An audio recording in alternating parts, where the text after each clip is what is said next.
Fatty Arbuckle and the Death of Virginia Rappe. Minty, I swear to God.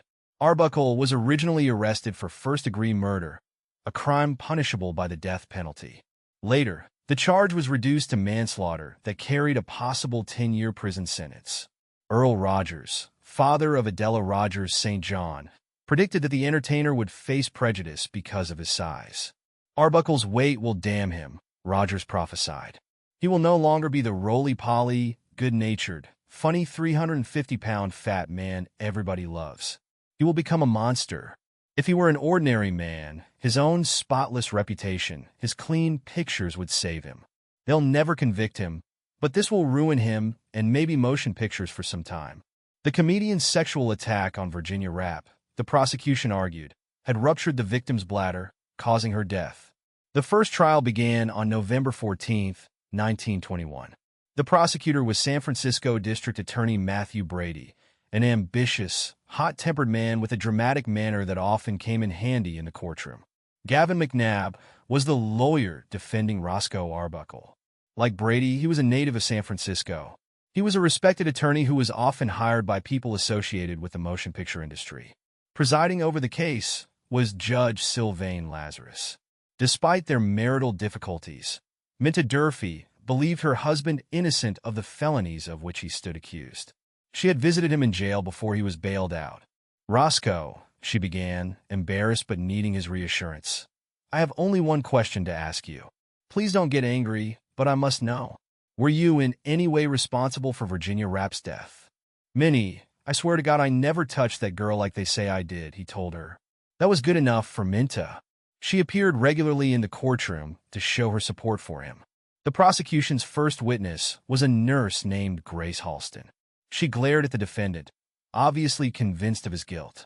She testified that the late Rappe had several bruises on her body and that her organs were torn in a way that suggested force. McNabb got Halston to admit that the ruptured bladder could have been caused by cancer and that the bruises might have been caused by Rappe's heavy jewelry. Dr. Arthur Beardsley testified that the bladder seemed to be injured from force inflicted from outside of her body. On cross-examination, he admitted that Rappe had said nothing to him indicating she had been assaulted by the accused. Beardsley also said that the sick woman would have benefited from surgery. The defense attorney zeroed in on this admission. "Then, Dr. Beardsley, let me ask you this," he began. "If you saw evidence that Miss Rappe would benefit from surgery, why was no surgery ordered at that time?" "I have no answer for that," he said. "You have no answer," McNabb observed. "I wonder if Miss Rappe might be alive today if you had." Brady called Betty Campbell to the stand. She was a model who had been at the party. She testified that about an hour after the alleged rape, she had seen Arbuckle relaxed and enjoying himself. Edmonds wrote that Brady tried to use this in an attempt to show Arbuckle had neither remorse nor concern for the condition of Virginia Rappe. Under cross-examination, Campbell said the comedian seemed not the least bit intoxicated. Then McNabb dropped a bombshell. Campbell testified that the prosecutor had threatened to get her imprisoned if she didn't testify against Arbuckle. This understandably sent Brady into a frenzy of objections. The defense attorney presented the judge with affidavits from Alice Blake and Zae Prevon backing up the claim of intimidation by the prosecution.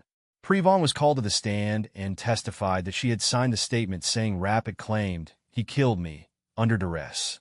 Alice Blake made similar assertions from the witness stand. The prosecution struck a hard blow with the testimony of a security guard who had worked at Lehrman's Culver City studio. The former security guard, Jesse Norgard, testified that Arbuckle had once shown up at the studio and offered him cash in exchange for the key to Rappe's dressing room. The comedian supposedly said he wanted it to play a joke on the actress. Norgard said he refused to give out that key. Oddly, the woman who had originally made the accusation against Arbuckle, the shady Maud Delmont, never appeared in court, something the defense would gleefully point out. Dr. Edward Heinrich, a criminologist who was especially expert in fingerprints, testified that partial prints of Rappe were found on the inside of the door to 1219 with Arbuckles superimposed over them. This seemed to indicate that the two had struggled over the door and implied that the actress tried to open it while the comedian slammed it shut. To rebut this testimony, McNabb would put Ignatius McCarthy on the stand. McCarthy had been a federal investigator. He said he could prove the fingerprints were faked. McNabb also called to the stand a hotel maid who claimed she had dusted the doors several times before it was sealed and examined by the district attorney.